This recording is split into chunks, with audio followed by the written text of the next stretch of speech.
Hello guys, this is your friend and we are back with a new fanfic. And if you enjoy this fanfic then please press the like button and subscribe to my channel for more fanfic like this. And now let's start the fanfic. First week of the Uzushio siege. Ashina-sama they breached the first line of defense. An Uzumaki guard with the flowing red hair of the clan kneels before a man with red hair with parts of it turned white like snow. The armor of this man was stained with blood as was the big scroll on his hip. The man named Ashina just nodded and flew through Hanzing's Kuchio's no jutsu. A human-sized snake eagle appears out of the summoning.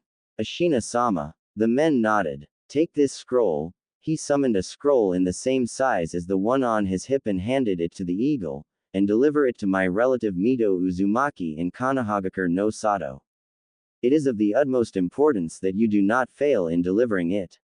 The eagle bowed his head and grabbed it with caution in his talon, and without any signs or pronunciation a gale of wind enveloped the eagle and catapulted it into the skies. The Uzumaki guard looked up to his leader. Ashina-sama, we have already informed our allied forces. The face of the guard had a questioning look. Ashina looked into the eyes of his clansman. I know, young one. Why I had all the young Uzumaki evacuated and why I sent my will and legacy outside of our country. His face hardened and he released his hold on his chakra. Konoha has its own battles. Even if they got the message in the first place, it is unlikely that they will reach us in time. The honesty of their leader almost crushed the fighting spirit of the ninja around Ashina, but the old man's presence was in the air. We are Uzumaki. In the old times we were entrusted to keep the peace. 3 of the 5 big villages are at our doorstep because they are scared of us. They are scared of our knowledge, our values, for what we stand for. They declared war on a peaceful nation. He looked around the gathered Uzumaki. Men, women and some teenagers. He had their full attention. They realized that in the next few days their lives may end. What they also realized was even if they may die, they have values to fight for. They had a legacy to fight for. Brothers and sisters, my fellow clansmen, we will show these upstarts that if you attack us, be better prepared to breathe your last breath. Because for each Uzumaki you take from us, we will take 10, no 100 from you. We will baptize this land in the blood of our enemies. Our vaults will be sealed, our knowledge preserved for those we send to safety to reclaim when the time is right. Are you with me? Some shouts of acknowledgement and support, but Ashina focused on each of them. I said, are you with me? The shouts were loud and clear. They call for the death of their enemies. The shouts for blood were loud enough to get to the front.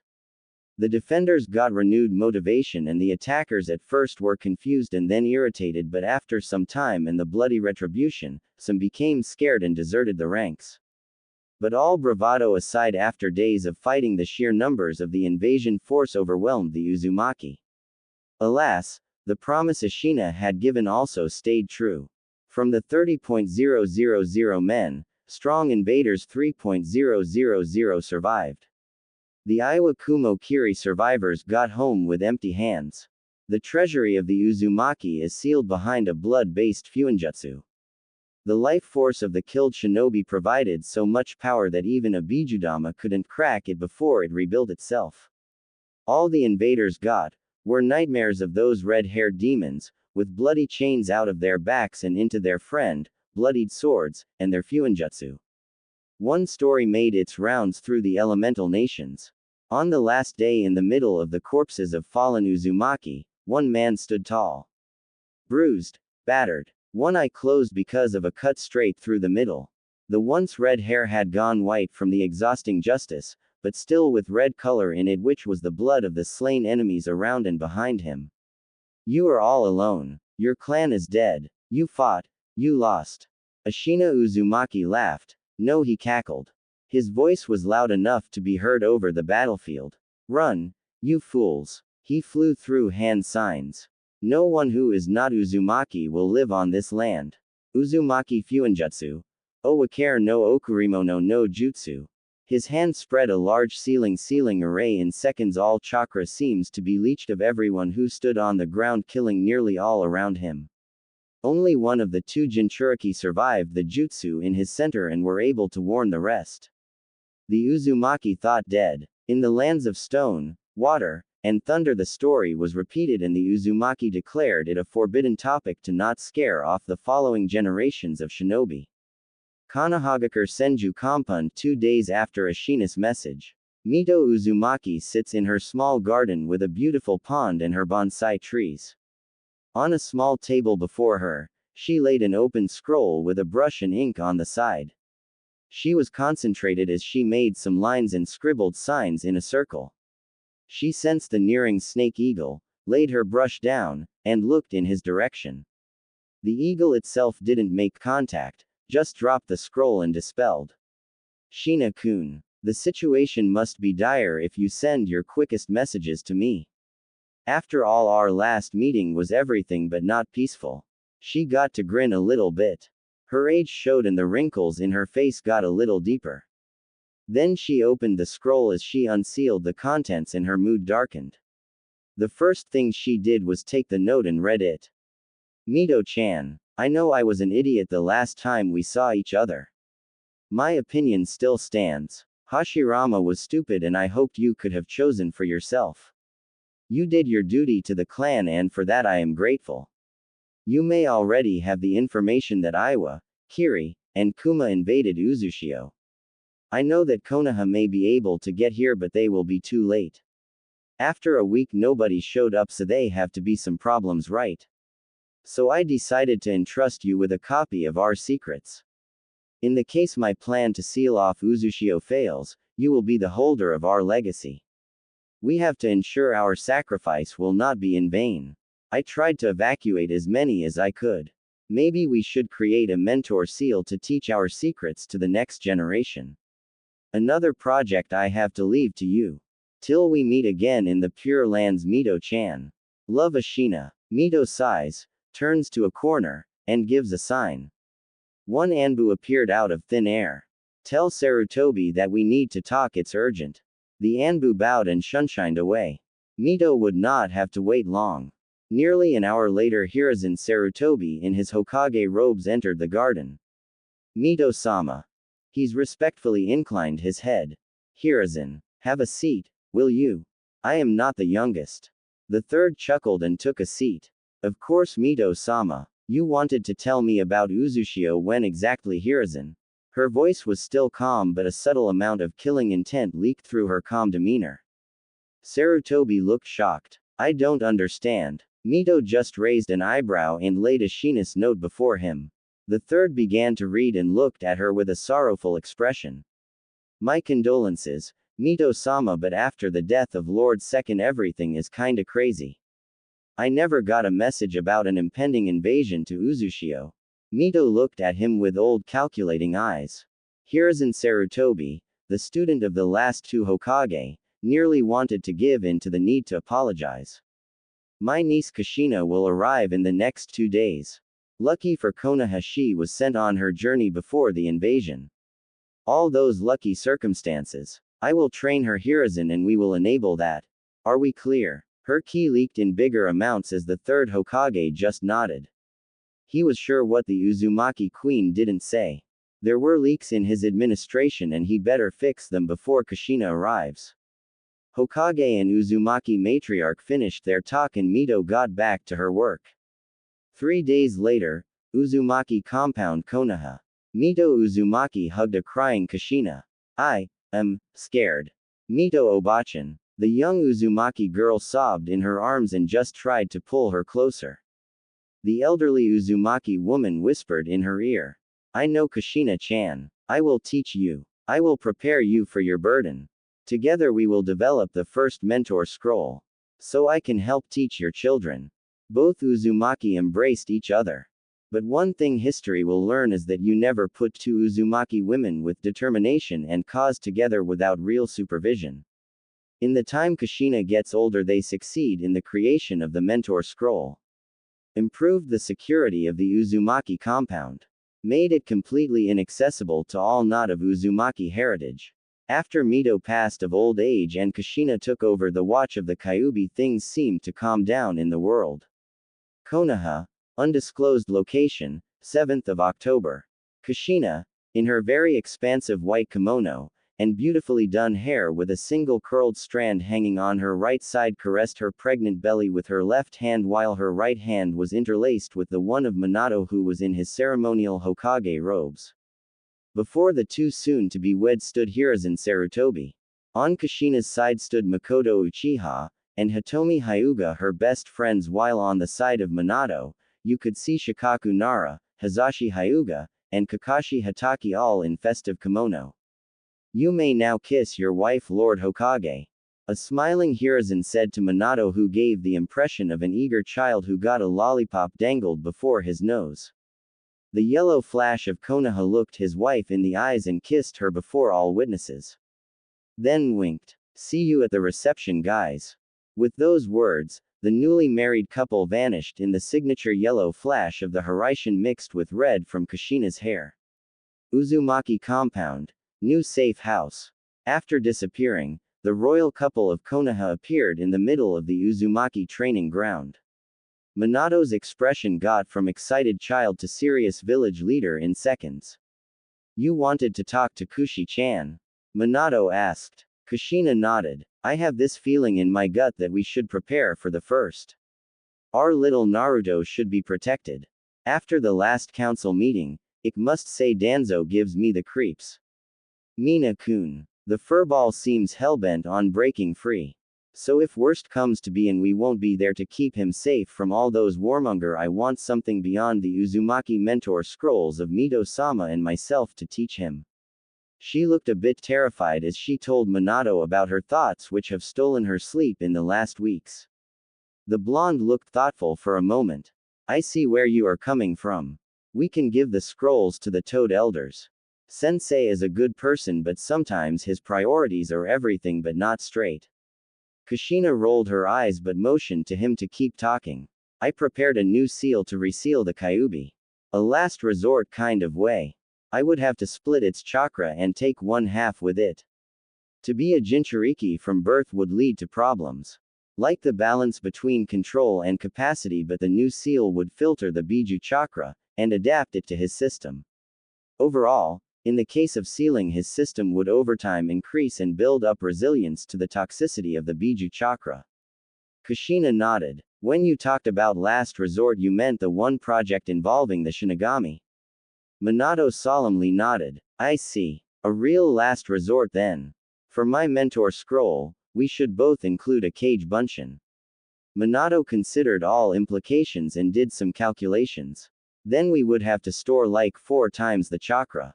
When we start today, it will be finished on the night of the 9th. Kushina smirked a little bit. "You know that with the exhaustion of charging the scroll, we won't be able to do the thing you like so much." Minato first cried some anime tears but nodded a little bit later. "The safety of our son is much more important.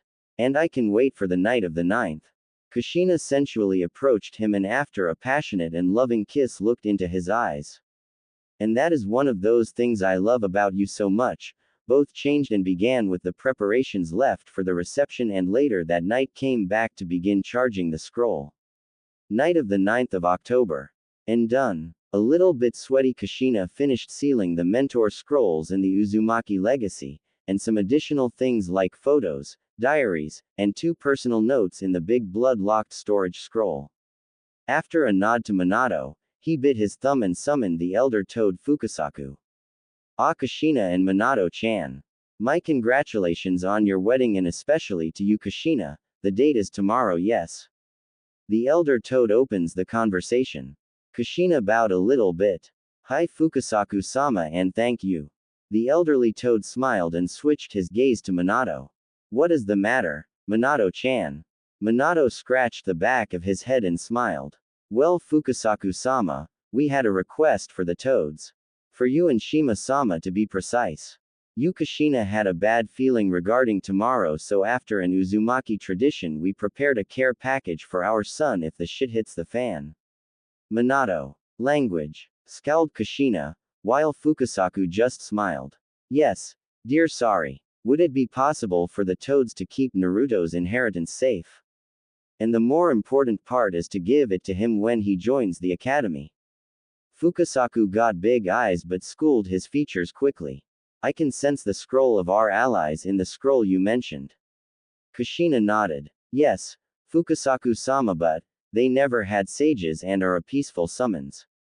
They are specialists in transport, but I spoke to the chief of the nest and he said he would prefer it if the toads would accept the post of guarding the scroll for my little Naruto-chan. Lovingly she rubbed her belly and looked back at the toad. Well, and little Naruto will inherit them as a contract and maybe want to join ours as well, right? Fukasaku answered with a thoughtful expression. Minato nodded. I understand that this is not done in most cases, but I would humbly ask for it, Fukasaku-sama. He bowed deeply, waited a moment to get back up, and looked back into the eyes of the toad sage. I can't promise anything in that regard, Minato-chan. We will keep the inheritance of the little prince of Uzushio safe till it is time to give it back to him. If he is allowed to sign and summon us will be decided when the time is right. The toad easily took the scroll, which was 6 times his size, nodded, and returned to Mt. Myoboku. Minato looked at Kushina. I hope we did enough. The heavy pregnant Kunoichi nodded and sighed. You know, Minato, about that thing we talked about the day before yesterday. I really could use some relief of everything. Minato nodded enthusiastically. He activated the lockdown of the Namikaze house he got as Hokage. I thought I would have to ask. That night the privacy seals were heavily tested. Night of the 10th of October, somewhere outside of Konoha. The night sky was illuminated thanks to the flames in the village. On a pedestal lies a crying infant with sun-kissed spiky blonde hair. Behind him stood 2 adults and behind them was a big kitsune. Restrained by golden chains which came out of the back of the exhausted red-haired women. The blonde man was focused and was holding hand signs seemingly under a big effort. Why would a man hail as someone as strong as heroes of old times? The only SS-class threat in the bingo books looked troubled, holding a jutsu. The reason was the big, teenager-sized claw of the kitsune on which the women and man were impaled. But both won't move an inch. Nobody would harm their legacy, the heir to a once great nation and the son to the yellow flash of Konoha. That was the scene when the 3rd Hokage in full battle armor with a full Anbu squad arrived too. The fast calculating mind of Hiruzen got the situation in an instant. You could see that both proud and protective parents talked to the infant. Their voices strained and out of the distance, no words could be understood. Hiruzen and his squad rushed to them. Fearless and fierce, face to face with the strongest of the Biju. Promise your Ka-chan that you will eat healthy and plenty of Naruto-chan. We both love you with our whole hearts. Stay safe. The near whispers of Kushina mixed with the shout of Hiruzen. Minato, no. I will do it. The blonde Hokage first looked at his son. Proud and lovingly, and then to Hiruzen. It's too late, Lord. He spat some blood out of his mouth. With a pure will, he directed his chakra in a last stand. Third, the little fella behind us did us good. Some masked man surprised us in. Again a gulp and a spit of blood later he concluded. Ripped him out of Kushina, was fast enough to nearly match me. Sorry to get you back out of your retirement. He closed his eyes as Kushina, seemingly equally exhausted from holding the Biju with her chain, gave him a last kiss on his neck till he switched to the last hand sign and shouted. Fuin. The Kyuubi was pulled into the infant and disappeared. Yondaime and his wife fall to the ground. A huge hole in their chests, a smile on their faces etched for eternity. 3 people saved Konoha from certain annihilation that night. 2 eternal heroes are dead. The third one, an infant, was one of the many orphaned children that night. What would the future hold for him? 6 years later, first day of the new academy year. A 6-year-old newly minted academy student with his blonde spiked hair was on his way home. The hateful glares the villagers sent him were nothing new to him. He made his way to the red light district where his Gigi got him an apartment after he got thrown out of the orphanage 2 years ago. After he moved in, the Hokage visited often to get him to read and write properly. The pressure of his office blocked him from teaching more, so he delegated it to his Anbu. In particular, one with gravity-defying silver spiky hair and a dog mask who taught him to survive in his harsh conditions. To hunt in the woods with traps, manage his money which he got from the Hokage thanks to the orphan stipend. He also got him clothes and supplies because the merchants didn't want to service him in their stores. An annoyed and bored Naruto Uzumaki entered his apartment, closed his door and threw his backpack in the corner of the room. Like a robot he walked to one of his cabinets. His hand safely closed around an instant ramen cup. He got through the steps and waited the usual 3 minutes to let the cup heat up. A cough from the place where his couch would be let him stand still for a second. What his eyes saw was a sight to see. There leaning on his couch was a large scroll and on the couch itself was an elderly green toad slurping on a cup of tea. You know that it is rude to stare, young tadpole. Naruto could place the ramen cup safely on the kitchen counter then pointed at the toad and screamed. You can talk. What is happening here? He looked at the toad still pointing. He slurped at his tea and sighed a little bit. All those centuries on my bones. I am getting too old to educate tadpoles about etiquette. Naruto looked confused, then his mind caught up that the toad told he is centuries old. His finger slowly went down some. You are centuries old. He finally asked. That I am Naruto-chan. As I already said it's rude to stare. Let us assume you invited me in. Then you introduced yourself. Naruto dumbly nodded. Fukasaku put his cup down and also nodded. Very good, your parents left this scroll in the care of the toads of Mount Myoboku. Our care. We are a clan of summons and no, I will not tell who your parents are. It is not my place to do so. All will be explained through the scroll. He motioned Naruto to him and opened the scroll a bit. You could see a circle of kanji. Did you already unlocked your chakra, Naruto-chan? The young boy took some steps to the toad. The promise to get to know something about his parents was just too much for the young orphan. On Fukasaku's question he shook his head. Don't mind that. I will channel the chakra but you have to deliver the other part. So if you would be so kind and bite your thumb and smear a bit of blood in this circle. Naruto used his canines to cut the skin on his thumb and used the cut to provide the blood. Fukasaku put his hand over that of Naruto and used a one-handed seal. Kai. After a bit of smoke there stood the imposing figure of Mito Uzumaki. Looking like she is in her 30s. The crimson red hair in her two buns on the side with the fuinjutsu tags as earrings. In his mind space a certain fox stirred unnoticed at the sight of his first jailer. Fukasaku was surprised as much as Naruto but the last of the Konoha Uzumaki was shocked into silence as the toad elder bowed to Mito. She returned the bow going just a little bit deeper. I will take over here Fukasaku-sama. My tags will provide me with chakra to sustain myself. She pointed at her tags. I don't really know how the scroll got in your hands but I am grateful and appreciate your loyalty. The toad nodded. The fuinjutsu of the Uzumaki is always creative. I will take my leave then. He looked at Naruto. I feel we meet again, tadpole. With that he returned home. Some days later. Welcome home, Naruto. Mito stood in the middle of the Uzumaki compound garden. Once created through the combination of Hashirama and her skills, she looked at Naruto with a genuine smile. Her relative was a studious type after she got him out of his stupor. The chance for some recognition and family was all he needed to be highly motivated. After she told him who she was, it was all over. He was so energetic and excited that she got some tears in her eyes. The little disappointment that she could not tell him who his parents are, even if she had a good idea who the mother would be. They spent 3 days unlocking his chakra to move the scroll and Mito from the unsafe environment of his apartment to the Uzumaki compound. Here and today his lessons should start. Naruto was excited. The teachers in the academy ignored him or just threw him out.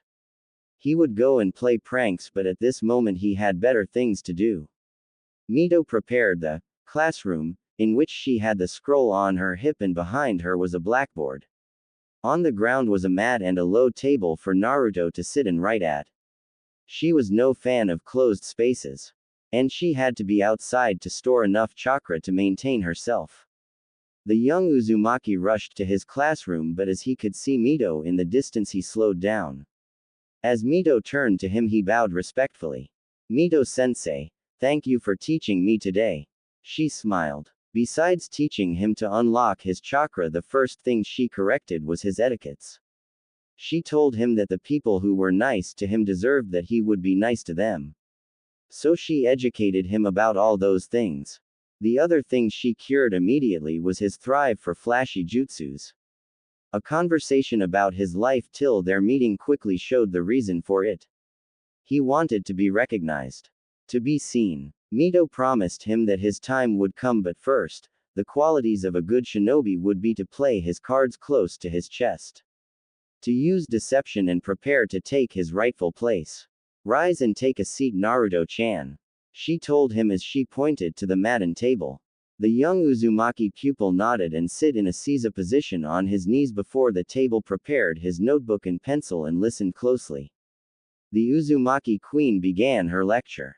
Before we will talk about the main skill each Uzumaki had to learn, we will talk about the history of our clan, the theory behind chakra and the legend how we got to wield it. Naruto began to scribble notes in his book. After he quick glance from Mito and a scowl, she added. And we will need to improve your calligraphy. Naruto gulped. Mito was unyielding in her standards. The exercises to unlock his chakra exhausted him every time. When someone like Mito said she wanted to improve a skill of you better prepare yourself for a world of pain, cramps and exhaustion. She quickly and with perfection drew 6 magamats on the board. The history of all shinobi began with the introduction of ninshu. This legend was vocally handed over in our clan for many generations. The old clan head would tell the new one. After hearing it myself, I hold this legend of the utmost importance, so listen closely. The fox listened closely, as was his warden. There once was a man who had to fight his own mother to prevent the world from ending. After she had eaten the fruit from the divine tree, she was the first to wield chakra. At first all seemed well. She was worshipped as a goddess. But as wise people said, power corrupts and absolute power corrupts absolutely. She began to use genjutsu to enslave whole nations. Her 2 sons, the names lost to history, had to watch as their mother developed a hunger to consume everything. Even as the goddess turned Oni witnessed that her sons were able to use chakra, she wanted to be the only one to use chakra. A fight broke out. Landscapes were reformed and the mother was supported by the manifestation of her malice. A 10-tailed beast appeared. Naruto was still taking notes. The Kyuubi was shocked in the seal that the reason he was born is not forgotten to time. Mito looked over Naruto's notes and nodded approvingly. The 2 brothers were able to defeat her. Seal her away for eternity. One of them sealed the 10-tailed beast in himself. The brother travels the lands to teach about chakra and the way of ninshu. Intending to spread this wonderful gift that all beings would have the chance to prosper.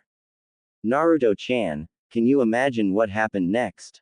He looked up from his notes and closed his eyes after looking mournful, imagining the possibilities of peaceful times, with no orphans looking for their parents. They used chakra to fight against each other. I mean, we shinobi use it, so it seems obvious. A smile from Mito and an approving nod started the next part of the lecture. She straightened her kimono and focused on Naruto again. You are right, young Uzumaki. Again the brothers had to take to arms and use their might to bring peace back to the world.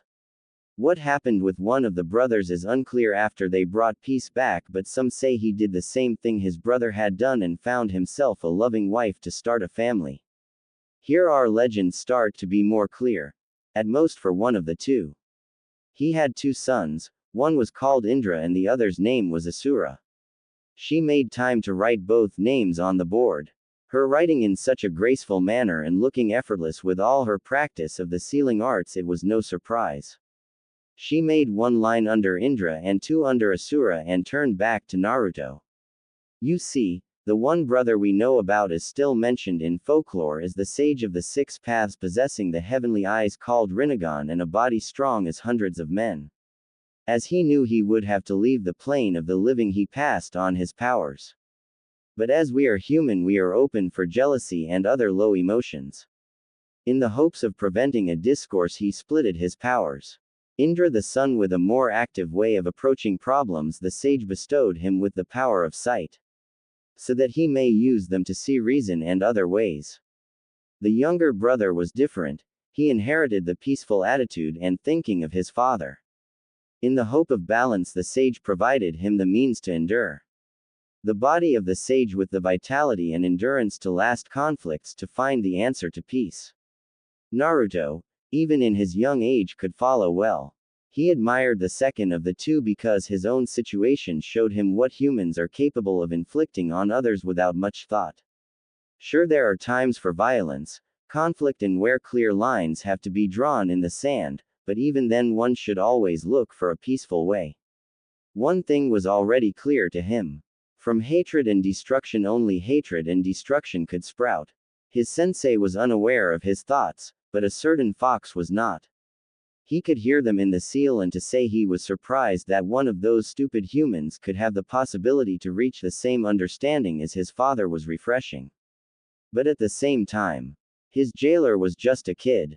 Scorned by his people for sure, but still, he had not much experience in the world. The Kyuubi would be watching his progress and maybe, when the time comes, play his part as he promised the old man. Mito recognized the signs that the attention of Naruto was more to other things, so decided to bring him back. Naruto-kun, would you be so kind and repeat my last sentence about what happened after the sage died and the brothers fought for the first time, to determine who should take over? Naruto's head snapped up to Mito, and he scratched the back of his head like a certain flashy blonde before him and smiled apologetically. Gomen Mito-sensei, I was caught up in my thoughts about the noble thinking of Asura. Mito nodded, accepting. Noted eyes under Indra and body and mind under Asura turned back to her apprentice. Well, I can understand and appreciate that you are engaging in the peaceful thinking of Asura. But as an encouragement to stay listening to your sensei, you will add 2 rounds for each exercise this evening. You understand? Naruto sweated. 2 rounds to each exercise. How can Mito be so kind and understanding and in the next moment be more sadistic than the matron? His evening exercises consisted of push-ups, sit-ups, pull-ups, kicks and punches with elastic bands inscribed with seals to adjust the strength needed to the one using them. His sensei adjusted them so that after each round he was always exhausted. After all of that, he would have to swim in the pond and run rounds around the training ground. The swimming part was an encouragement, after he was taught to swim by her yesterday. 2 full rounds are just cruel. He began to cry some tears. I am sorry, sensei. 1 round of the whole circle is enough to exhaust me. I think I wouldn't survive 2 extra rounds. Mito took some steps to him, gracefully got on her knees beside him after making sure her kimono was out of the way, and enveloped him in a hug, whispering in his ear. You are the heir to our clan, Naruto-chan. I was never unfair to you, wasn't I? He shook his head. So she continued. The next time you lose yourself in your mind in my lectures, raise your hand beforehand and we can talk together about it, maybe take a break, okay? Again she waited for Naruto to acknowledge her. He may be the last of the Uzumaki as far as Midas Mentor scroll clone knows, but he was still a child and she still had some of her maternal instincts. She sighed a little bit. Good. Because you apologized on the spot and your notes are besides terrible to read, top-notch information you gathered from my lecture, I will waive off 1 round. Don't test me further. My first and foremost task is to provide you with the means to be safe. You remember the night I told you about the destruction and sealing of Uzushio? Naruto nodded and relaxed a bit. 1 round would be hard, but manageable. After a good night of sleep and maybe some more in the academy, his senseis there couldn't care less, and he noticed if he was just sleeping that would leave him alone for the most time. He would be good for his afternoon lessons. Then he thought back to the story of the fall of Uzushio and again nodded, this time a little bit more slowly. He was 6 and to listen to the story how over 90% of his clan was slaughtered, because 3 ninja villages wanted to eliminate a potential threat in their war with Konoha was something you wouldn't forget fast. He still had nightmares where he saw a faceless red-haired shinobi getting attacked and killed by other shinobi. As I told you, what would have happened if Ashina-sama hadn't the idea to give information to me and seal our lands? Maybe your parents wouldn't have prepared something like the scroll.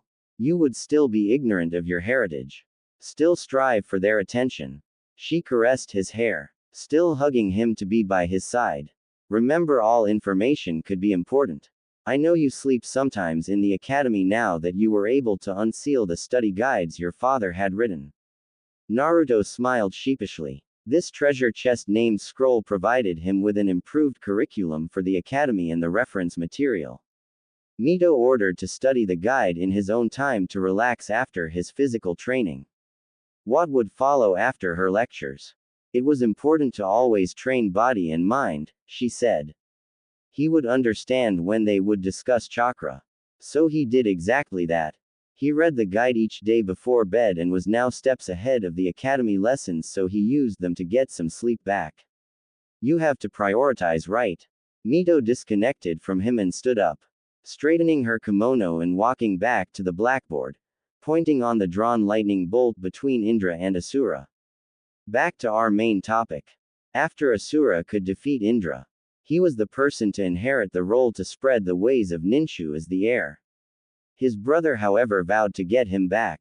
What led to a conflict nobody could foresee. The clans the brothers founded would be in conflict for a long time. Can you guess who that could be? Naruto looked over his notes. Well, I know of 2 clans with a dojutsu here in Konoha. The Hyuga with the Byakugan, and the Uchiha with the Sharingan. The Hyuga are very posh. He seems to move around crass words around his sensei, who gave him a nod to continue. The Uchiha are one of the 2 founding clans with the Senju. They founded Konoha after. He stopped as he saw the light popping up. They founded Konoha after they had many conflicts with the Uchiha in the Warring States period. So it would make sense that the descendants of Indra or the Uchiha as the Senju could be the respective ones for Asura, right? Mito clapped in her hands with a proud smile. Noted the names down using the left arrow from Asura for Senju and the single one under Indra for the Uchiha. Very good, Naruto-chan. Yes, the Uchiha are of Indra's line as the Senju are from Asura. The Hyuga are rumored to are the clan founded by the brother of the sage. But those are guesses and legends. The second clan who originated from Asura was ours. The Uzumaki, also known as the Uzumaki of the long living. After some generations we strengthened the tie to our ancestor. You may remember I was married to Hashirama Senju. That was the moment she got a hint of a blush on her cheeks. The strong and persistent Hashirama was very present in her thoughts till she could get a hold of herself again. Seconds had passed. Naruto focused after getting punished for not paying attention to details already on it. Is everything okay, sensei? Your cheeks are heating up. Are you ill? Can clones of chakra even get ill?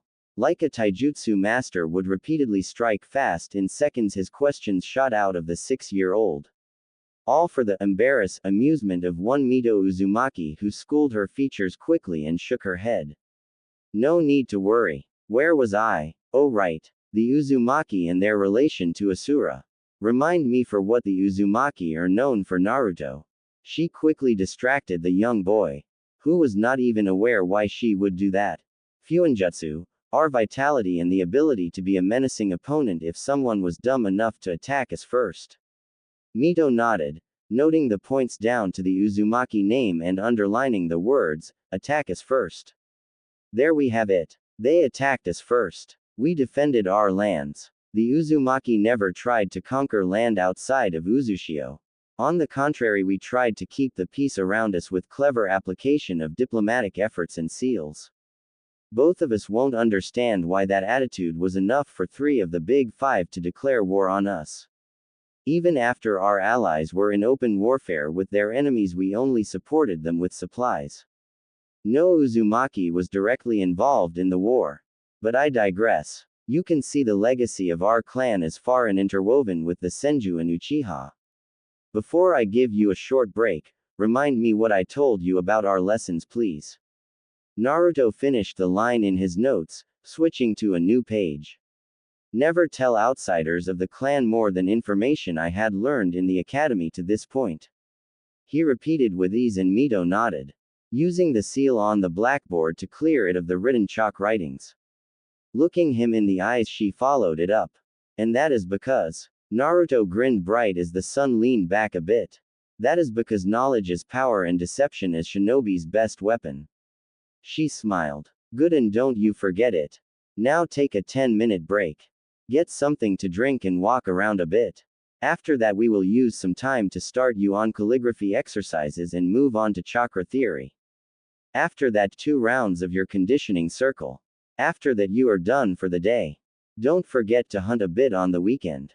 You have to eat something besides ramen so your body can develop right. Naruto nodded and stood, brushing the non-existent dust of his shorts. Pulling a bit on his shirt with the Uzumaki swirl. He bowed to his sensei and left to enjoy his break. Maybe use the swing or feed the fish in the fish pond at one end of the compound. He was smiling. For the first time in 6 years he had a true smile on his face. They tried to break him. Especially the last 2 years.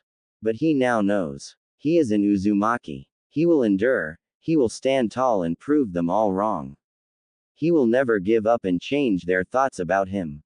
Because to never give up, one Naruto Uzumaki knew in this moment was his Nindo.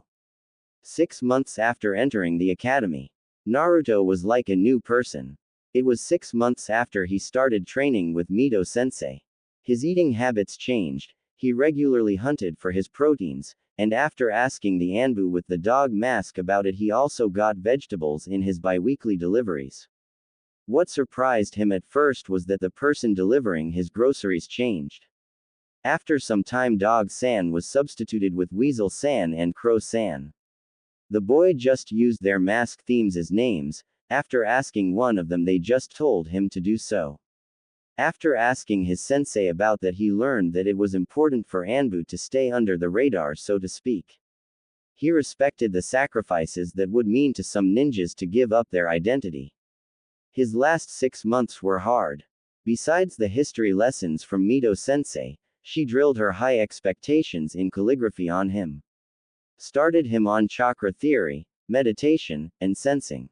At the moment it was not a big range he had, but in a closed room, he could be certain who was a shinobi and who was a civilian.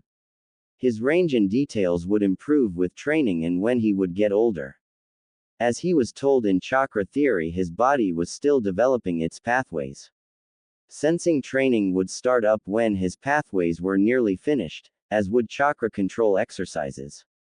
Naruto cringed as he thought back to that lecture. Flashback. Okay. Naruto, let's move to our chakra theory part.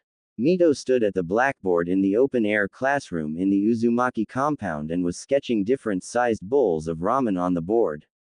A very small one you would use to drink sake but not eat the single noodle hanging out of it, then a bowl for infants with a normal ramen bowl in the pot which he had seen at Ichiraku's where he was to an all-you-can-eat with his Gigi once a month. As you can see in different sizes of the bowl, not every person starts with the same size of chakra pool capacity. Civilians without shinobi in their lineage. She pointed to the smallest one and then to the next one. Shinobi. She moved to the next. Shinobi with more generations tend to get bigger pools from the beginning. You would see such starting capacities with the Konoha shinobi clans. The Uchiha would be a good example. Most of them, as I already told you, work with nin and genjutsu. Chakra intensive and paired with their eyes, the reserves of those shinobi would increase, as long as they are active, much faster than other ninjas. Respective born children would certainly benefit from the genes of the parents and start with a bigger pool out of the womb. With me so far. Mito was a bit concerned that this would go over his head, but she learned quickly that Naruto was unpredictable in what he understood from the start, and what needed remediation or repetition. Said the blonde nodded, taking notes as usual already in his second notebook. With his reading material and his lessons, he had enough to write and sometimes repeat if Mito was not satisfied with his notes. His sensei would hold back lessons and for sure wouldn't let him unseal the next volume if she wasn't convinced that he understood everything. Always raving about a strong foundation and deep roots was everything. Good Naruto. Now you see the last one. There we have the Uzumaki and sometimes Senju. We think that is one of the aftereffects of our heritage. The Uzumaki on a much bigger scale than our Senju cousins. To control such big pools you need a different approach and more work than your classmates. You will start with circulating chakra. While you meditate and try to sit completely still, you will try to feel for your chakra and try to move it through every chakra point. She unsealed an infographic about those points and pointed to them. As Uzumaki, it is imperative that you first learn to recognize where your chakra is flowing to. When you master that to my satisfaction, we will move to some easy things like tree and water walking. If Konoha hasn't changed his methods, you would start with leaf sticking. Something you would not be able to do till you can regulate your chakra flow on a very precise level. A feat you will be able to get with what Naruto-chan. He knew what she wanted to hear, and after some of her encouragement sessions, he knew not to play around when it was lecture time. Through application, determination, and hard work, sensei. She smiled and nodded, moved to him with her usual grace. My granddaughter Tsunade is rumored to be one of the most accomplished medics in the elemental nations. A Senju Uzumaki child, she worked hard to reach the needed levels of chakra control. But you have the possibilities to reach those highs. Flashback end. He exercised the circulation every evening, but after all those months of work he could only identify 60 of the 361 tenketsu, and without the always encouraging words of his sensei he would have stopped at 30.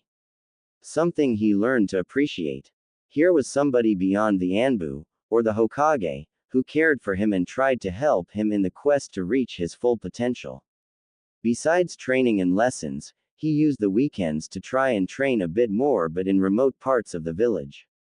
One time on the search for a small waterfall to meditate under, he stumbled over two shinobi engaging in a spar. Two shinobi which felt oddly familiar.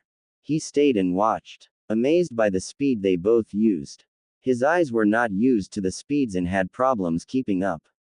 He took out his field notebook and took some notes, and after a final clash, the two shinobi ended their spar. He made his way to them with his signature smile, his hands locked behind his spiky blonde head. With each step he got closer, his assumption was confirmed. He was genuinely excited to meet two of his three frequent protectors. Gomen, I don't want to intrude and I think we are alone, but could it be that you are Weasel-san and Crow-san? Being the young boy he is, he just chose to approach in direct conversation. To the shock of the ones he had spoken to. Both dark-haired teenage boys turned to the newcomer and were surprised at who stood before them. Itachi was the one who picked up the conversation because Shisui was nearly dying in his attempt to not laugh out loud. You are Uzumaki Naruto-san, right? I have seen you at the academy. I have a younger brother in your call, Sasuke, you know him. Itachi tried to distract him as Naruto's blue eyes focused on him alone. The blonde thought about it for a second, then nodded. Yeah, Sasuke-san is in my class. You are his big brother. He always says how cool his Ni-san is. Well, look at that, he is right, you're cool. He closed his eyes for a moment and breathed slowly in and out. Weasel-san. I mean, you are an Anbu, right? That's pretty cool. Scary. With all that assassination and cloak and dagger stuff, but cool. Itachi tried to catch his composure but failed, and Shisui lay on the ground laughing. Between his laughs and trying to get oxygen in his lungs, he had to answer for a baffled Itachi. That's priceless. Two operatives were busted by a first-year academy censor. I mean, the guys in the barracks won't believe a word we say, but the commander and the Hokage may be interested. Hey, little blonde detective-san. Naruto looked at Shisui, his hands relaxed on his sides, tilting his head sideways. What is it, Crow-san? Shisui got back on both legs and kneeled before Naruto on one knee. You are a pretty good censor to tell our signatures apart. How did you learn that? The advanced shinobi skill class is in the last year of the academy as far as I know. If Naruto hadn't practiced that situation he would be in trouble, but his sensei had prepared him for moments like that. She told them they were playing a theater piece and he had to play a role. At this very moment, he did that. His face, in an expression of a naive child, a bit frowning as if he had trouble remembering the reason why he could sense this good. You know, Crow-san, when the villagers would hunt you to hurt you and do that on a relatively regular basis, you would develop the same skill. Both Anbu operatives knew what Naruto was talking about. After the incident with the orphanage, the Hokage reinforced Naruto's protection detail with Itachi and Shisui among other things. But that it was this bad that he developed such a skill in his age was unheard of, and if they were not trained to show incriminating emotions, they would certainly do so. Itachi is a master to rein in his emotions, was the first to answer. Well, Uzumaki-san, you have good instincts, but what my friend wanted to tell you is that our identities have to stay a secret, okay? Naruto thought for a moment while Shisui stood up again. Itachi-san, I am aware of that part. One, I'm open to negotiations. No. Both operatives were lost for words. Here they are both hailed for their accomplishments and skills in the shinobi arts, getting blackmailed by the village deterrent. Shisui struggled with words but tried his best. Well, Uzumaki-san, what would your silence cost us? Jutsus. Training some new clothes. Naruto let them both stew for a moment, then he laughed. Got you. Hee hee. Come on, you're Anbu. I respect you guys for all the sacrifices you make for the village. I would never say no to training in jutsu, but I am kind of looking for a small waterfall to meditate, so if you could point me to one, I really would appreciate that. Again, both were flabbergasted at how a 6-year-old played them like a fiddle. Shisui nodded with the most importance he could muster. I see. Well, we are at the Naka River. If you go 2 minutes this way, you will get to the Nakaha Falls. If I were you, I would be careful, the stones are slippery. You know what? Maybe I will train you on the side a bit. Itachi has his hands full with his brother. Naruto bowed in their direction. I would be honored. I am on my way, thanks for the explanation and the warning. And with those words he was on his way. Shisui looked at Itachi. He wanted to meditate. A 7-year-old wanted a waterfall to meditate. I think now I have seen everything. Itachi nodded and sighed a bit. And you really will train him? Shisui nodded and unsealed a scroll. I thought about leaving the Anbu at some point and getting a genin team.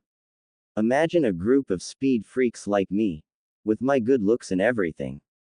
The team would be more dangerous than the Sannin. He joked, and with each second they both made their way back to the Uchiha district, his explanations of grandeur grew bigger. Again Itachi could only sigh, facepalmed, and mutter one single word. Troublesome. In the Nara compound, many male members of the clan got the feeling that somebody out of the clan used their catchphrase. On second they thought about serious retribution with ruthless aggression involved, and in the next they threw that idea out of the window. It would just be too troublesome.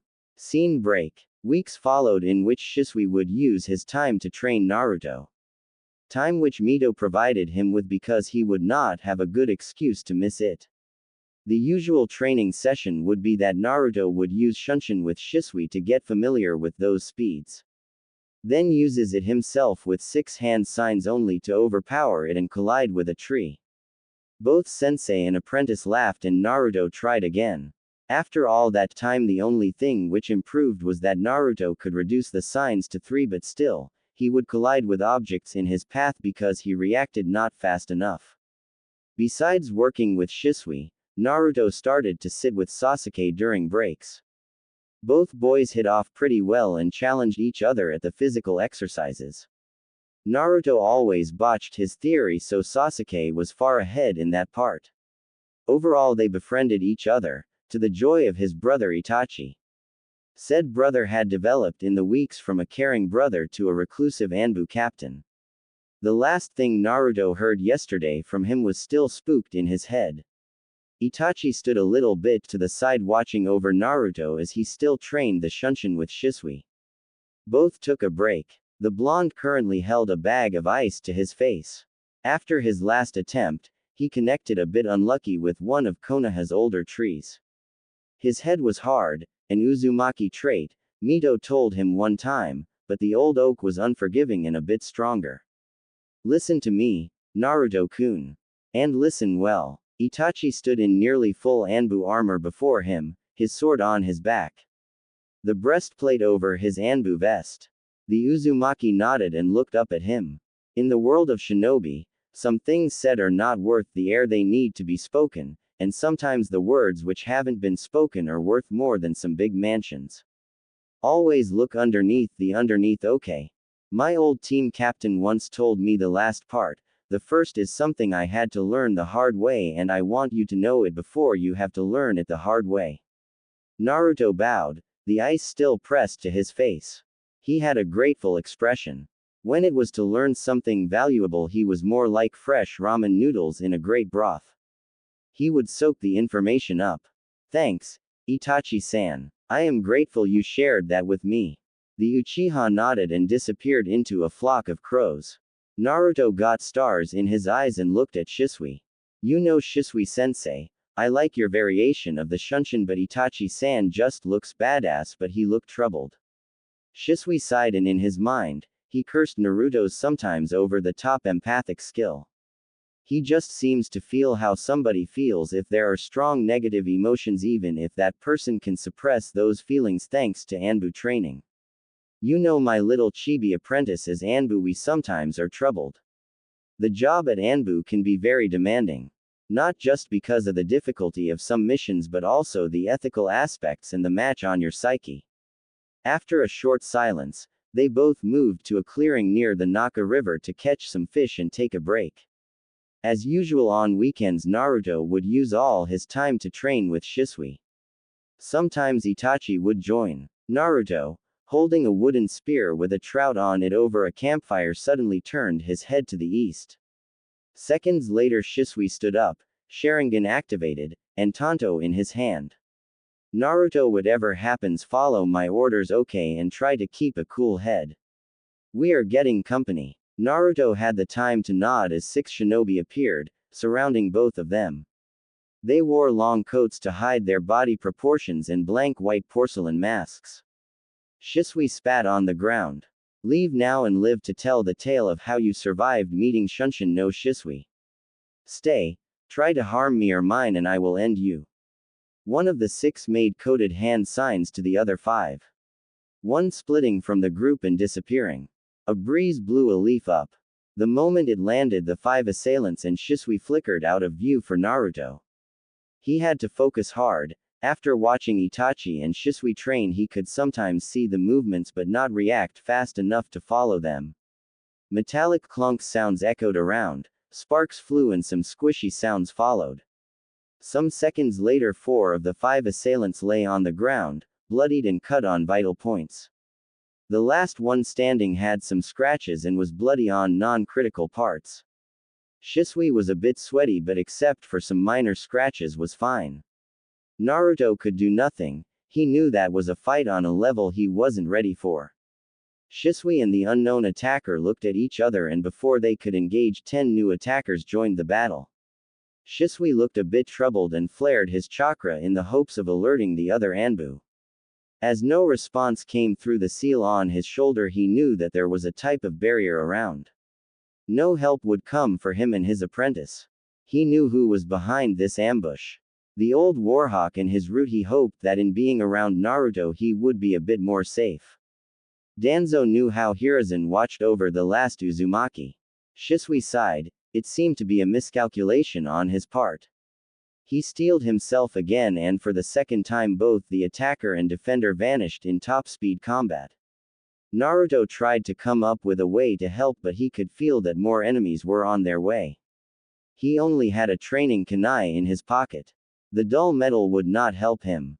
He looked to Shisui, who dropped another enemy with a cut through his midsection. Naruto did the only thing he knew. He focused on his chakra flow, channeling chakra through his body to strengthen the muscles and stimulate his chakra points. Only 3 attackers were still standing. Shisui was near to having to go for reserves. He had trained the whole morning with Itachi, then with Naruto. His chakra system was strained. He wouldn't have enough to activate his Mangekyo.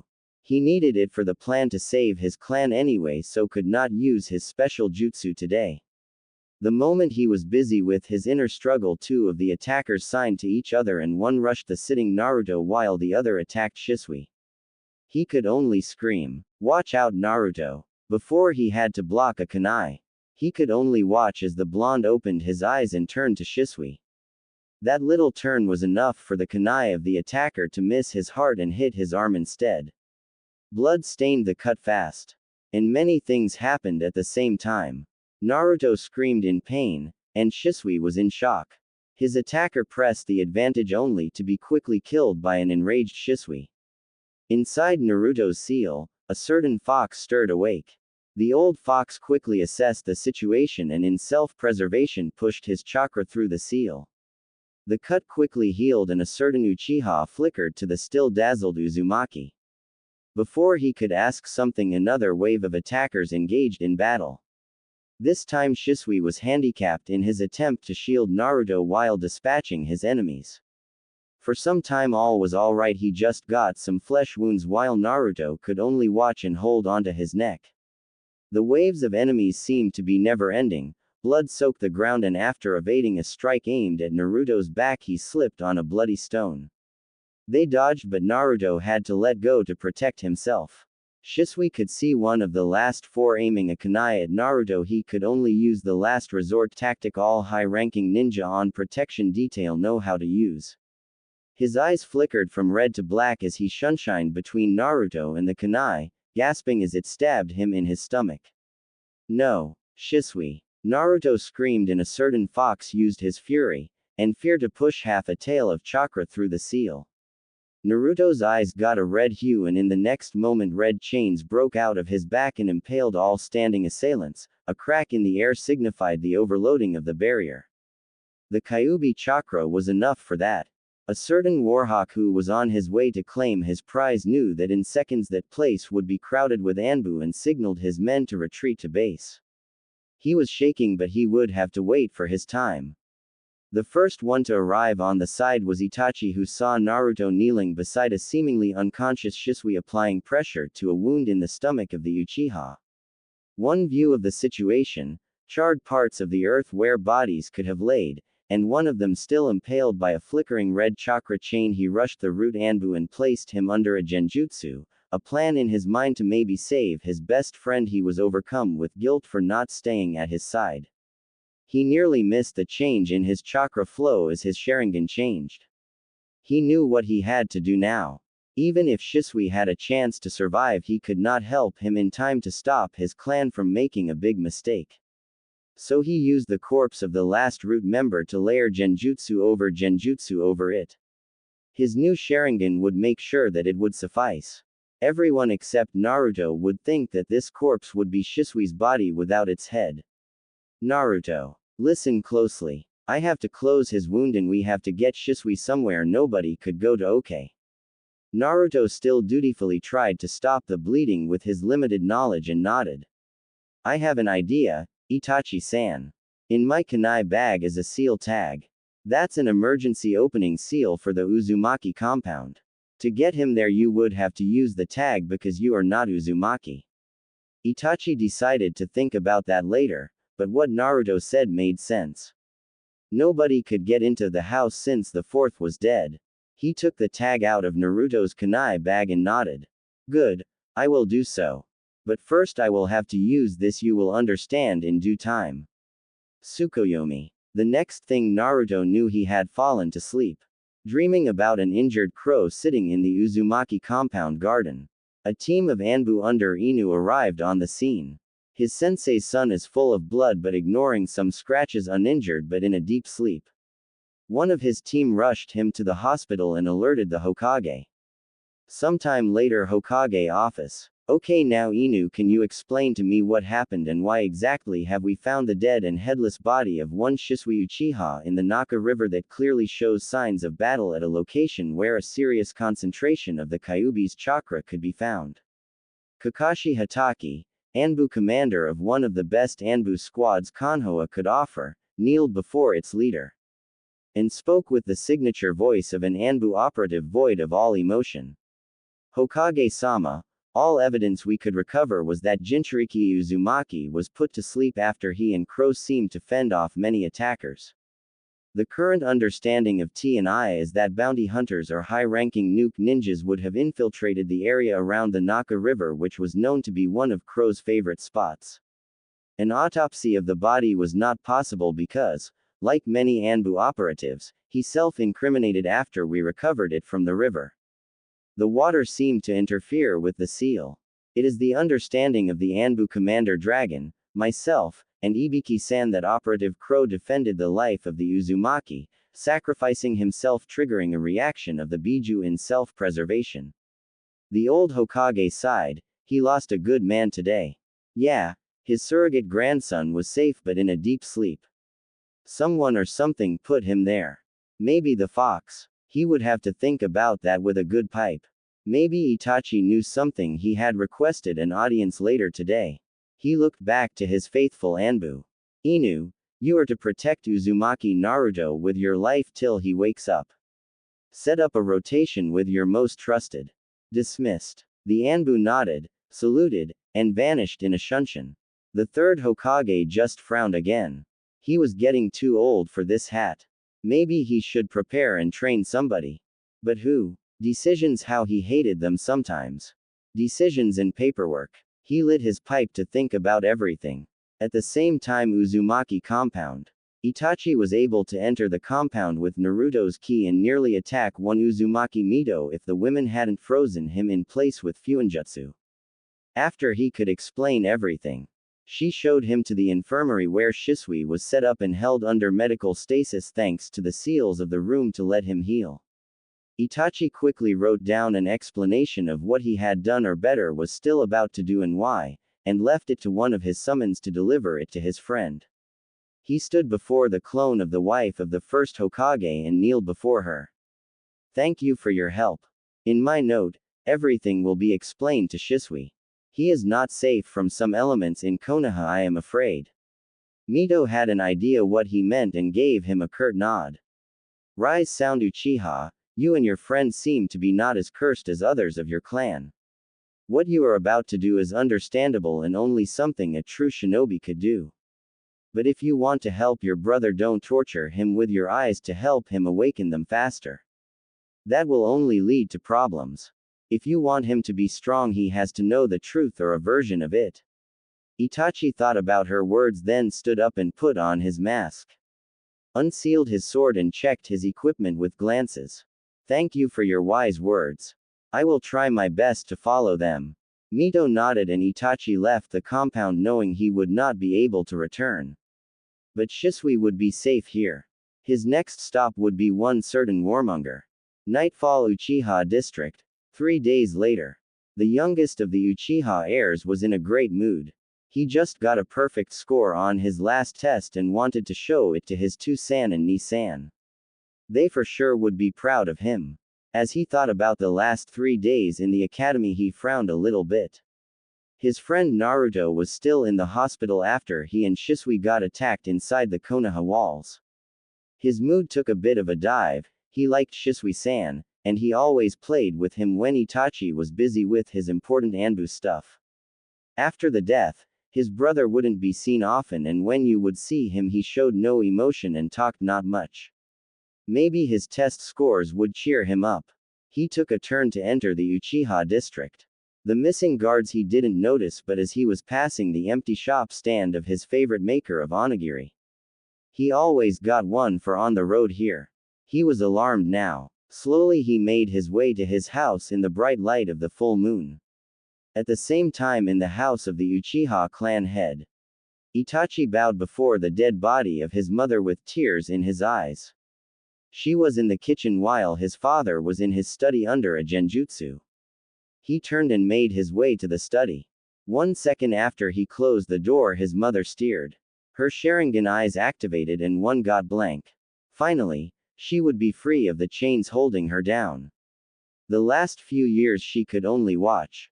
After Sasuke was born, her husband ordered her to stay at home, doing what a woman could do best and warm his bed, caring for his sons, and so forth.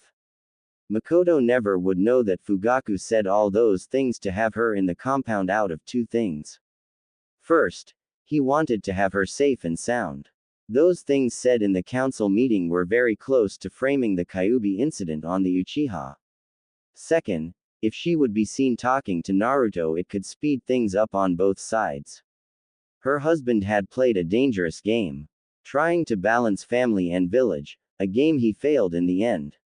She never was able to look for the son of her best friend. It would have been bad for the clan. Something Fugaku always said. While he was a loyal shinobi to the leaf, sometimes the clan needed to come first.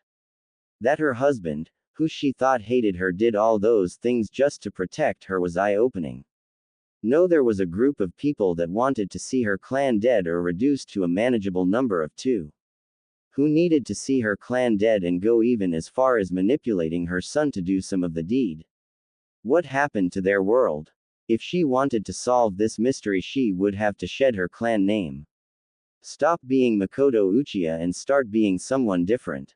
Itachi had to play the part and managed to convince this other person he had only seen a masked face that he wanted to be the one to kill certain people.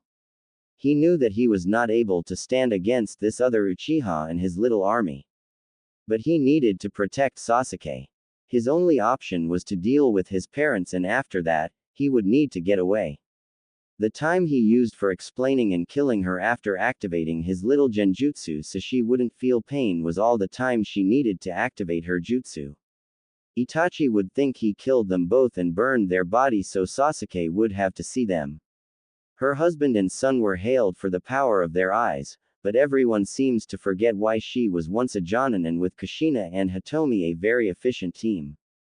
She listened to the noise of Fugaku as he explained to Itachi how he tried to hold the clan in check and failed. How proud he was that Itachi did this to protect their legacy. Shortly after, he was collapsing in his study and Itachi left hopefully to intercept his little brother. If she wanted to take part in both their lives, she would have to follow through with her escape plan. She opened a specific drawer in the kitchen cabinet where all her cleaning supplies were stored. Releasing a minor genjutsu, she found the storage scroll she was looking for. Flashback. 3 pregnant women sat together in the garden of the Uzumaki compound drinking a cup of tea. One had red hair, the other a shade of violet, and the last black hair. Those 3 were Jonin of the village, but all 3 left the service because of their pregnancy. Kushina Uzumaki, the host of this little group, unsealed a scroll and looked at Makoto Uchiha. Miko-chan, when were you about to tell us that you are quitting the service, and why is there Fugaku's signature and stamp and not yours? She seemed a bit aggravated, but Kushina was quick to anger and the pregnancy hormones didn't improve the situation. The spoken Uchiha sighed and rubbed her belly a bit. He wants me to stay home and the rules of the clan head are final. You both know that much. Hitomi quit last year of her violation because she wanted to be a mother. I intend to take maternity leave till Sasuke-chan is 3 so I can restart training. Uchihas in active service out of the police force need approval from the clan head. As I told Fugaku about my plans, he was cold and told me that I would have to stay home. His sons would need strong encouragement while he works for the betterment of the village. Kushina was known for her short fuse, but Hitomi knew her long enough.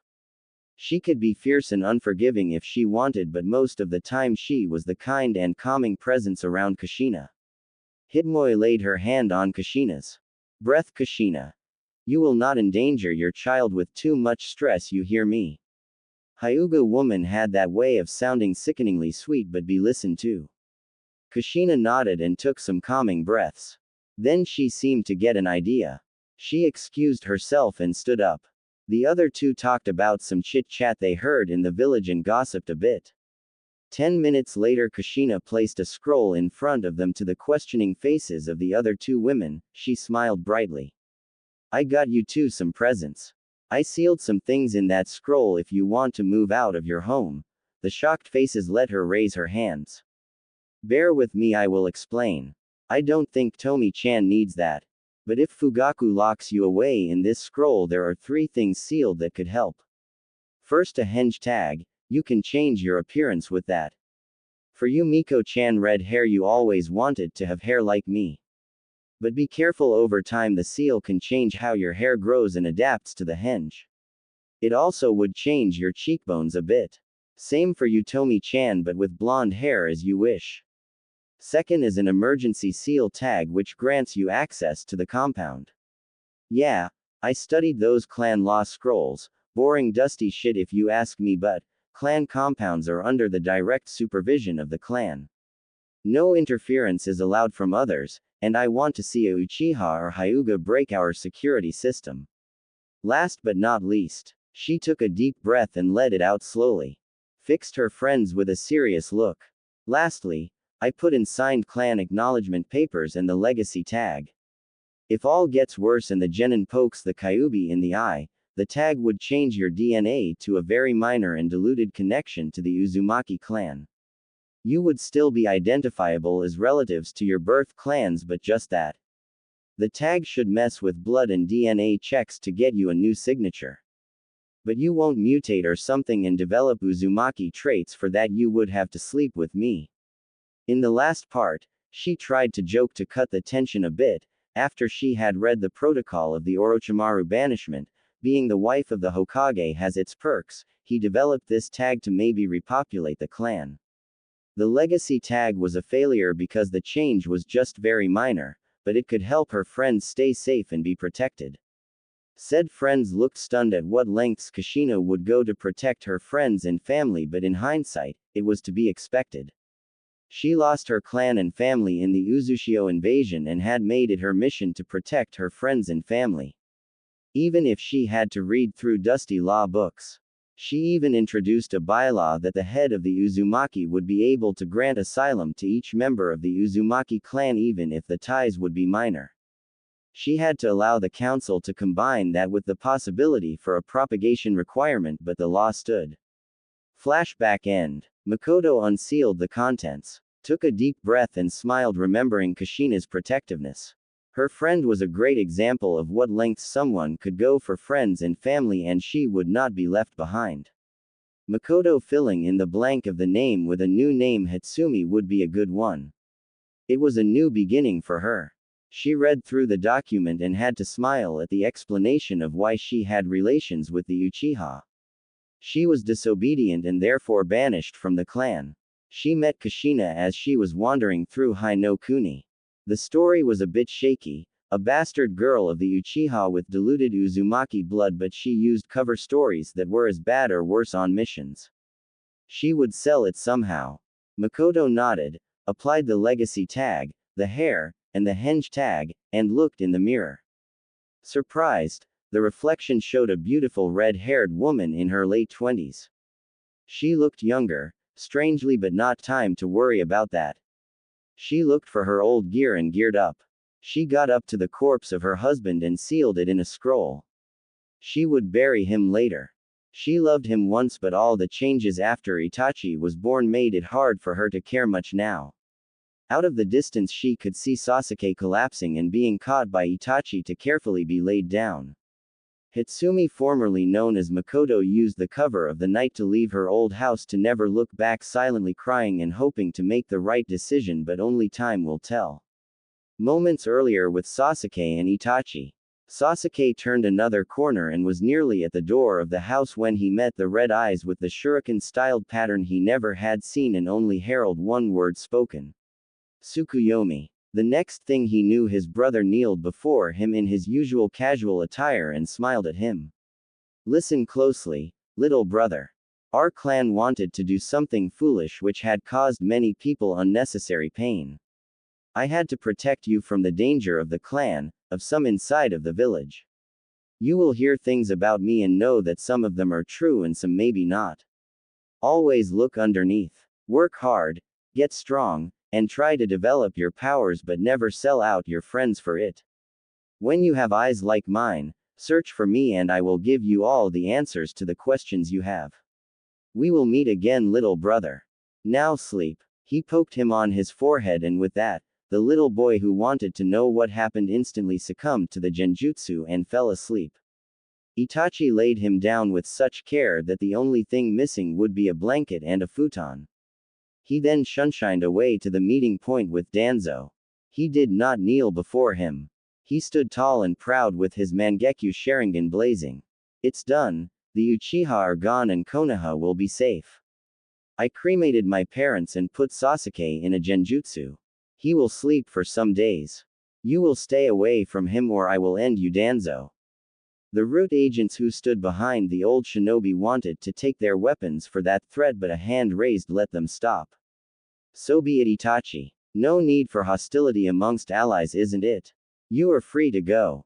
I commend you for your will and initiative to clean out the mess your clan would have caused. As long as you are holding up our agreement, your brother will be safe and I won't lay a hand on him. Itachi nodded, and just to prove his point, the root in the room collapsed sleeping. I will watch you from the shadows, Danzo. With that, he disappeared into a flock of crows. 1 week later, Konoha Hospital. 2 young academy students awakened in their hospital beds. Uzumaki Naruto and Uchiha Sasuke woke up with just an hour's difference. They got the news from their respective nurses. The Uchiha clan was attacked and Uchiha Itachi was missing. After Sasuke got interviewed by T&I, Itachi was added to the bingo book as a deranged S-class threat and missing nin. Naruto was quickly released and rushed home after hearing the news. He was careful that nobody followed him as he took to the woods on his way to the compound. He entered the ground and was surprised to sense 2 new chakra signatures, one he was familiar with and one that was new to him. As he entered the infirmary, he was met with the sight of 2 red-haired women. The clone of Mito and somebody new. In the bed lay his sensei Shisui. The memories of the attack rushed at him and he gasped. Is he alive? The young blonde whispered. Mito took to answering with a nod. Yes, he is, but it has been close for some time. We think that you saved his life. But what Itachi and you missed was that he had a poison in his bloodstream, Mito concluded and was interrupted. Poison? How do you get that out then? And who is this lady here? Naruto pointed to Hatsumi and looked confused. Mito sighed a little bit. Pointed to her Fuinjutsu earrings. Fuinjutsu, the most versatile branch of the ninja arts to some who understand. We have much to talk about. Your friend is in a coma and she is a cousin of our clan. We will talk about everything, okay? First, we will activate the monitoring seals, then I have to rest and recover my chakra. You can familiarize me and get him up to speed, Hitsumi-chan. With those words she left. If she was not careful she would dispel, and she had much to talk about before she could hand over his training to the next scroll of Kushina. She really would love to smack that old monkey around a bit. The poison was one root used before he disbanded it. If she hadn't taken that lucky guess, the young Uchiha would be dead. A Hokage with so little control in his village, Hashirama, would be terrified. Proud that it still stood tall, but terrified. In the seal of the boy, the fox was deep in thought. The Uchiha were no more. That was a good day. He hated them with passion for his enslavement nearly 7 years ago. But even the great Kyuubi would have to agree that there are good ones under all those cursed eye-bearers. His container was a surprise. He made good progress in getting stronger and staying true to his beliefs. He would be watching what he thought was best, as he always does. Uzumaki Compound. Final day of Academy Year 2. Naruto stood in the training ground with Mito and Hatsumi. Hatsumi and Naruto were in the process of learning the Uzumaki Taijutsu from the scrolls and under the ever-critical eye of Mito. The Rising Wave Taijutsu was like the Interceptor Fist or the Gentle Fist to support one in application of bloodline traits. The Uzumaki Fuinjutsu prowess was one thing and the other was the Uzumaki chains some could manifest. After testing both, Mito was sure Naruto could learn the full style. His chains were still shaky at best, but he could manifest them on will. Hatsumi would have to use the simplified version without chains. Mito knew of her true identity, but it was not her place to tell Naruto about it. Kushina's decision to acknowledge Hatsumi and her accomplishment to create some kind of artificial Uzumaki traits was mind-boggling. She would have to adapt and was sure she could mix the Interceptor Fist with that style, but to make her cover more believable she would have to mix. Both would learn to apply seals by touch. Lessons she was sure Kushina would teach, but now she focused on the katas. Like Gentle Fist, the Rising Wave used open palms. The Hyuga would use it to target the Tenketsu while the Uzumaki could apply seals or spawn chain tips out of the palms. The enemy should be distracted away from the applied Fuinjutsu, so many strikes and kicks looked fancy or strong.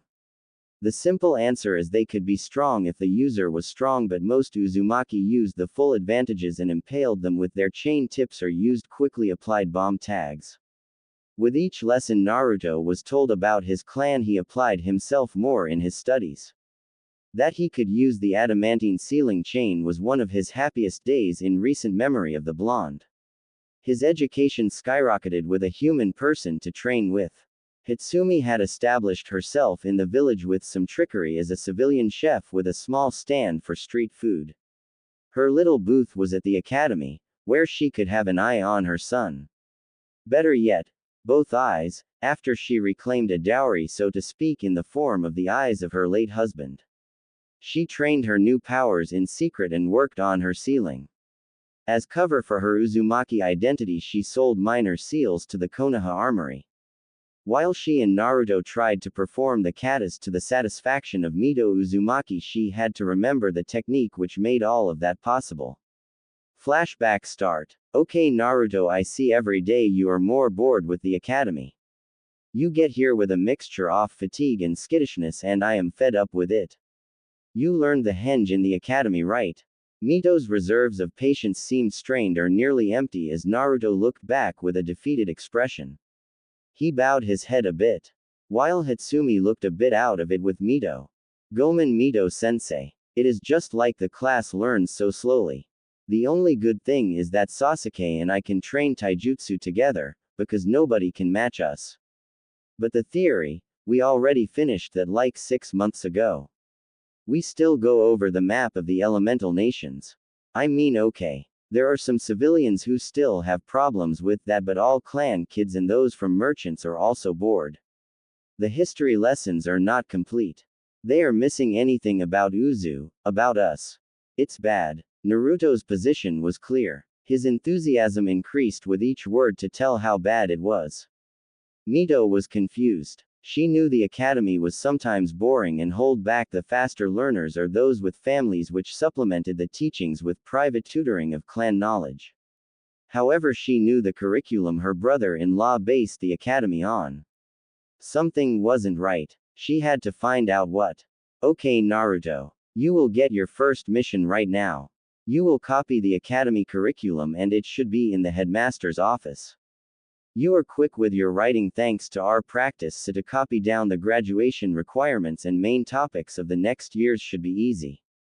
The red-haired clone turned to Hitsumi and spoke gently. I would appreciate it if you would shadow him to rate his execution and intervene if things go bad. But Naruto, she looked to him again with a raised brow. I should not mention it, but just for clarification, if Hitsumi-chan has to save you, your mission is rated as failure and you will have to do double chores for the next week, including laundry and gardening each day. Naruto gulped a bit while Hitsumi chuckled and nodded to Mito, signaling she would help.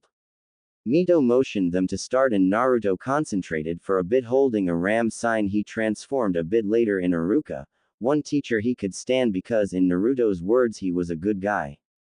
Hitsumi and Mito were certain he was a good guy because he invited Naruto to ramen sometimes. He could easily hold a henge for hours. Even while taijutsu training and hits it never dispelled. A result of the fox, Hitsumi thought. After a short nod between the 1.5 ninja, they disappeared in a classic leaf shunshin. Naruto still needed a sign, but he could dodge objects now. After Shisui woke from his coma, he taught Naruto everything about his signature move till he was good enough to use it on battle distance and long travel distances. Only thing Naruto could not get to work on, before Shisui had to go look for Itachi, was the afterimage part. He used the classic leaf disguise, but as somebody not even finished with basic training and able to do the shunshin with only one hand sign on different distances was an accomplishment.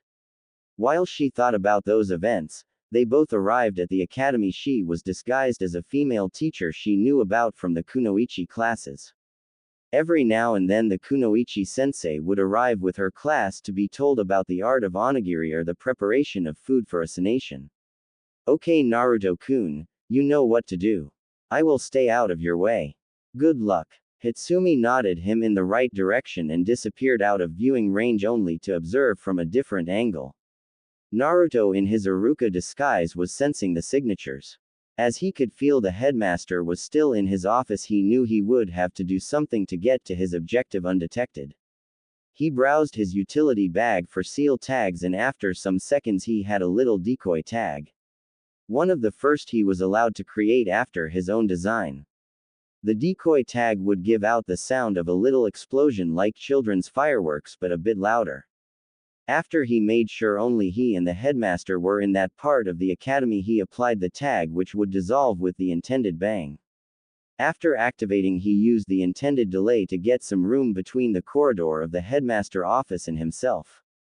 He waited and listened for the sound. After hearing it, shortly followed by the voice of the headmaster, he turned the corner and looked searching and seemingly surprised at the headmaster. Yumino-san, you heard that ruckus? I thought you were on your way home. Naruto nodded, letting the kunai vanish in his kunai bag imitating Iruka's voice. Greetings Headmaster Sama. Yes I was coming back looking for some of my notes as I wanted to turn in I heard that noise and moved here. Everything seems okay. After all his training Naruto was good with voices, but to disguise some irregularities he coughed some to throw the headmaster off and mentally crossed his fingers that it would be enough. The headmaster nodded, seemingly buying in Naruto's attempt. You always were one of my more motivated teachers, Yumino-san. You can even manage the Uzumaki brat. Do you know you are the only one he hasn't pranked yet? I could be sure he was here. His pranks are harmless but sometimes they are a real nuisance. Well Yumino-san, you sound a bit ill. Did you catch a cold during the survival exercise with your class? Naruto internally chuckled and all seems to be going to plan. He shrugged in Iruka's form. He motioned he could watch in the class often paired with the sacking of the shoulders. Could be Headmaster Sama. I think I will go see a med nin to be safe. Before that I was wondering if I could make a request. The headmaster nodded to both things and motioned him to go forward with his request, relaxing a bit in his door. Could I get another copy of the academy curriculum? I want to check it against my lesson plan. Here goes nothing, thought the blonde in disguise. The headmaster chuckled, vanishing in his office for a moment to come back some seconds later with a scroll. To give it to Iruka. As I said, one of my best motivated teachers. Here you go. But now it's time to go home Yumino-san. Iruka put the scroll away and bowed to the headmaster. He made his way out evading some people, rejoining a smiling Hitsumi to both vanish via Shunshin. The rumors the next day would be something to laugh about. Both arrived in the compound and Hitsumi recommended his ingenuity with the disguise, seal and overall approach. Mito nodded and reached for the scroll to study it. The next day both would learn the Kage Bunshin no Jutsu. Mito was everything but not amused over the curriculum. It was a disgrace and Naruto should not waste his time. He would send a Kage Bunshin for theoretical lessons and only join for some of the practicals on which the clone could be dispelled. Hitsumi would use the clones for her work to earn her living to be a believable civilian. The Uzumaki compound was self-sufficient. They had clear water and fresh vegetables. In the adjoining forest was enough wildlife to sustain 10 to 15 people. Neither Naruto or her would have to work, but deception was key. Flashback end. Both of them used clones for everything minor. Naruto was able to easily use 20 to 30 clones for supplemental tax.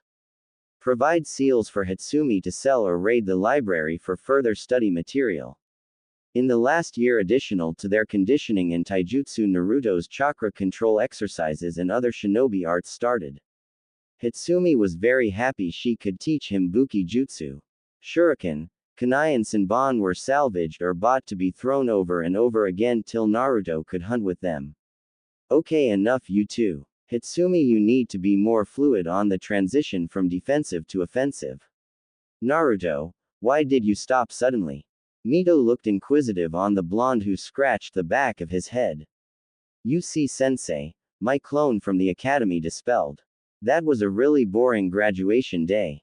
I had to quickly sort through everything. At the moment my learning clones dispel every hour to give me quicker access and the sorting is faster like that. Mito nodded and both were released from today's physical training. Hitsumi would train a little bit more in private while Naruto would move to his scroll across the village or join Sasuke for the strange training session they have. They wouldn't talk the whole time, just exchanging fists. Naruto still used the botched academy, still his teachers wanted him to learn but mixed it with the Uzumaki style. The fights were close but it was the only thing Sasuke would allow. That and his daily onigiri he got from Hitsumi's booth for a reduced price. Hitsumi heard how the village pampered him, in many cases he wouldn't need a ryo to get things. She reduced the prices for him but only to not waste material. She may have disguised herself as an outsider but she was still his mother and could only hope to get some values into the thick skull of an Uchiha. With Naruto. Naruto was laying on the ground beside Shikamaru and watched the clouds. You know Shika, as you invited me to go cloud watching I got the impression that was code for something, but after 10 minutes it is really relaxing. Shikamaru snorted, chewing on the ear of corn in his mouth. Well Naruto, school is out for today. If I get home too soon my mother will nag me about something, so troublesome. Naruto chuckled and was really enjoying hanging out with Shikamaru. He got to know some of the kids in his class. But with exceptions the parents of many would shun him and hold him at distance. The clan heirs were not in this group, he could talk to all of them with the exception of Ino. She and this civilian kid Sakura were part of the Sasuke fan club and were swooning every time he would do something. Kiba and him would joke about that. The only girl seemingly uninterested was Hinata. She was a strange one. Every time they would meet she would get red in the face. All of that started after a taijutsu match with Sasuke got heated and both of them lost their t-shirts. After asking Hitsumi-chan, and Mito-sensei the only thing he understood from the explanation was that Hinata may be shy. Girls are strange. Naruto interacted with some of his classmates on a regular basis. Everything was peaceful if you would ignore the glares or whispers about something about a demon. Till one day Naruto was on his way to the Hokage mountain to meditate on the head of his idol, the fourth Hokage. He was good at sealing and was not even a Uzumaki, he would have to surpass him. He laughed internally and would have turned right at a little crossing if he didn't sensed 4 small signatures with one in the middle being a bigger one he knew. What he could see was Hinata in the middle with a box of cinnamon rolls somebody knocked over. Oh, is the blind crybaby crying wee wee. Mocked the tallest of them while kicking the box away and mimicking someone bawling their eyes out. Naruto tried to ascertain the situation. Hinata was on the ground crying and whispering for them to stop. The 3 boys wore a headband with the Konoha sign, definitely genin or above. He would have to be fast and surprise them. He channeled chakra through his body and jumped in the middle covering Hinata and pushing the boy who presumably was the leader away. Hey, leave her alone. He cried out. Oh look out, somebody wants to play hero. The one to the left mocked while the leader got back in the fray after getting pushed away by Naruto. Said blonde wasn't really afraid. He could escalate things really quick but that would show too much. He helped Hinata up with ease and switched to a fully rising wave opening stance. Again the 3 genin laughed, pointing at him, one holding his stomach panting. Oh look. He thinks he can fight us. Hilarious. Before the 3rd could say a word Naruto rushed him and nailed him with a reverse roundhouse heel to head. The genin flew a bit till he landed on the streets. His 2 friends followed him with their eyes, clearly shocked by what happened here. Naruto stayed in a guarding position by Hinata's side. I say it one last time. Leave. Naruto growled, showing his teeth and canines. He flared his chakra once. One of the 3 gulped a bit and was sensitive to it and wanted to hold his buddy's back.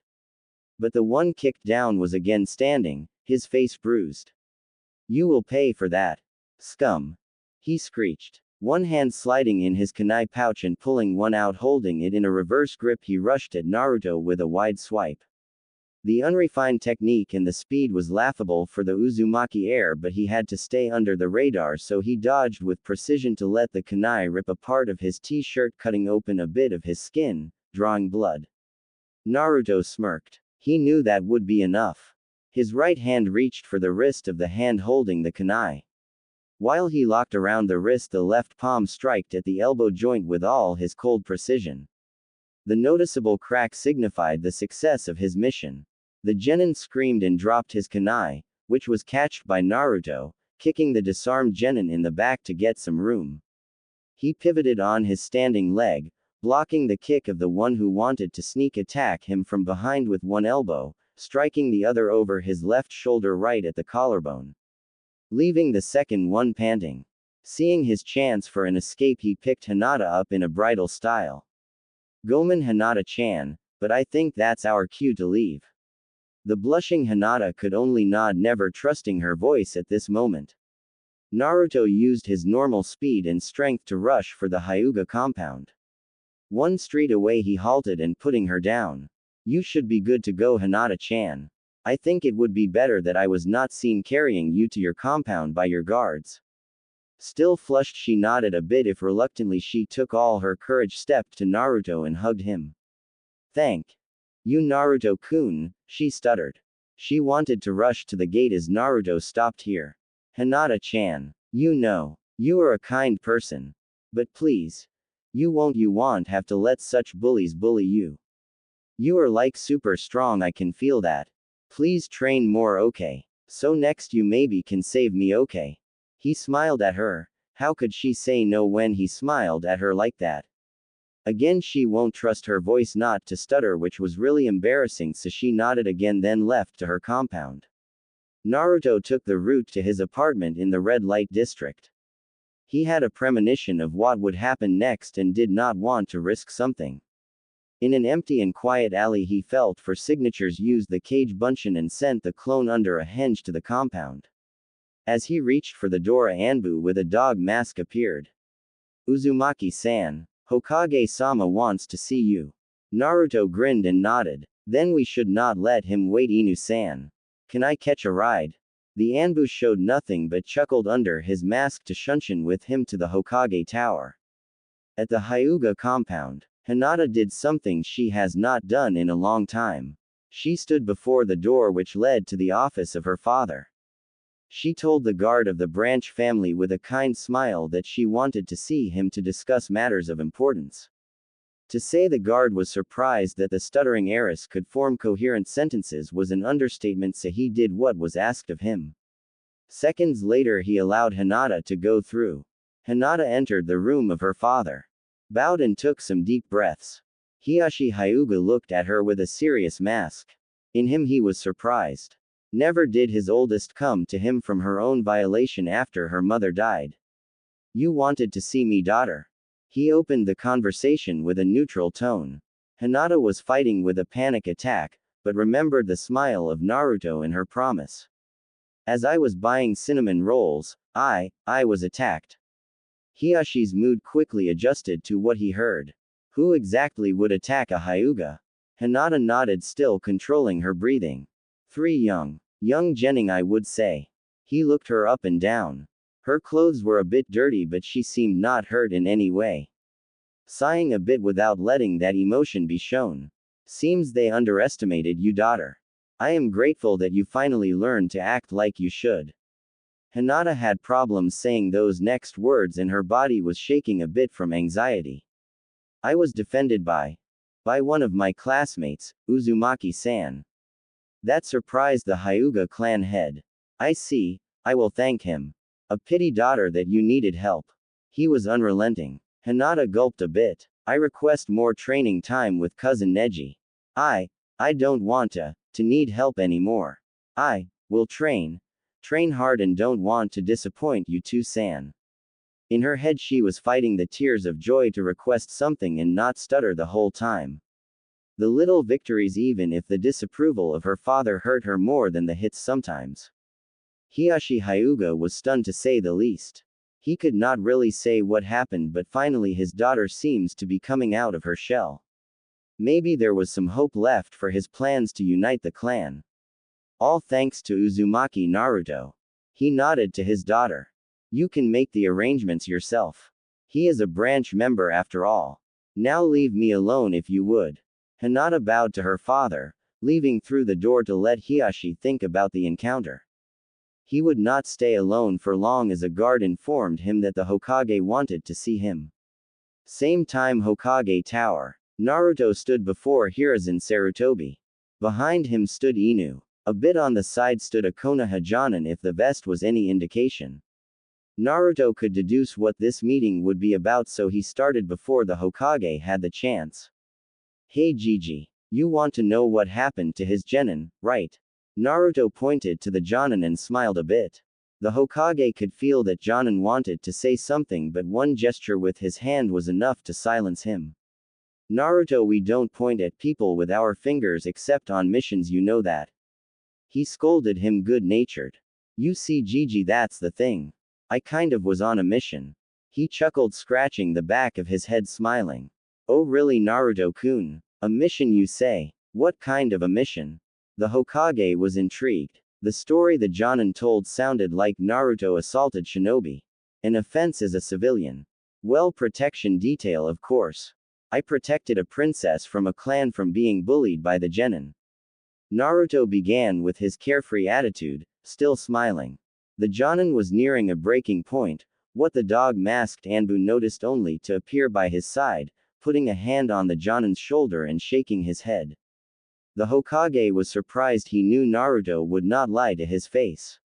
Well, student Uzumaki, so be it, report your mission. Naruto nodded enthusiastically. His hands began to gesture to his words.